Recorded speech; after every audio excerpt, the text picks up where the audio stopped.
La question 42 du CE1 des mathématiques de 2019 était une question de théorie qui tournait autour des axes et des centres de symétrie des figures planes.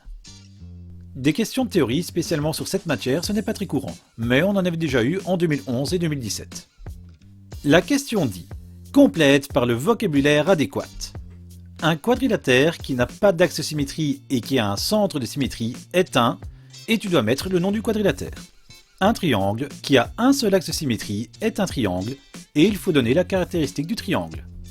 Complète par un nombre. Un hexagone régulier possède, il faut donner un nombre, axe de symétrie. Il faut donc indiquer le nombre d'axes de symétrie que possède un hexagone régulier.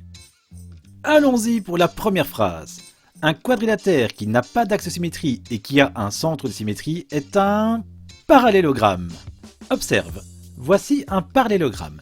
Et le parallélogramme, il a un centre de symétrie juste ici, à l'intersection de cette diagonale. Quand tu as mis parallélogramme, tu as bon. Alors c'est vrai que le rectangle, le losange et le carré avaient aussi un centre de symétrie à l'intersection de leur diagonale. C'est normal vu que ce sont des parallélogrammes. Seulement, ces trois figures avaient aussi des axes de symétrie.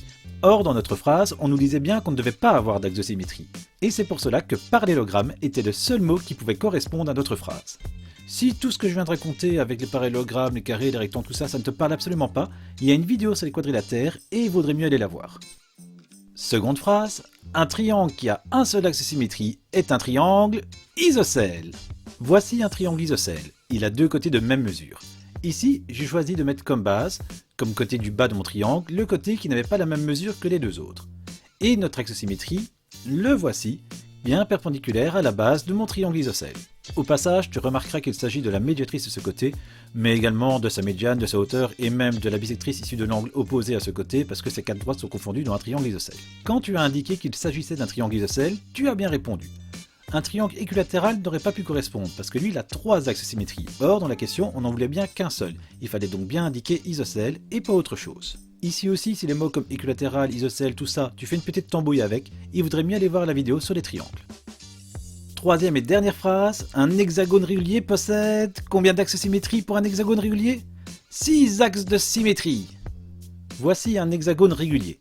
6 côtés isométriques, de même dimension, et 6 angles, eux aussi de même dimension, on dira de même amplitude. Il a 6 axes de symétrie, ses 3 diagonales et ses 3 médianes. En fait, pour un polygone régulier, c'est très simple. Un polygone régulier, il a toujours autant d'axes de symétrie qu'il n'a de côtés. Par exemple, le carré, le quadrilatère régulier, il a 4 axes de symétrie.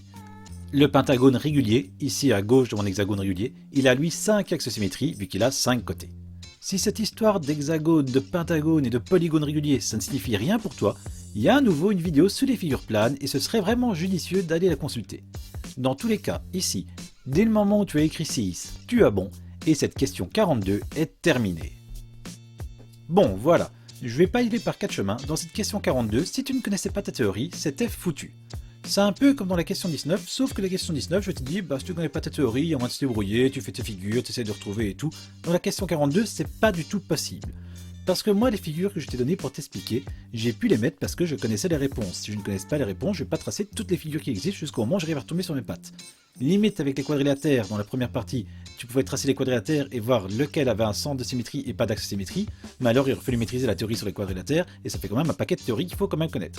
Dans tous les cas, si tu veux tirer un maximum de ton CE1D, et je l'ai déjà dit plein de fois, tu dois connaître ta théorie. Crois-moi, si tu connais ta théorie, c'est super simple comme question, ça va super vite, et tu peux en toute confiance t'élancer vers la dernière question du CE1D. La prochaine question sera une question sur les angles et ce sera la dernière question du CE1D mathématiques de 2019. Dans cette question, on va mesurer des angles avec notre équerre. Pour ne rater aucune des questions, n'hésite pas à t'abonner à la chaîne. À très bientôt!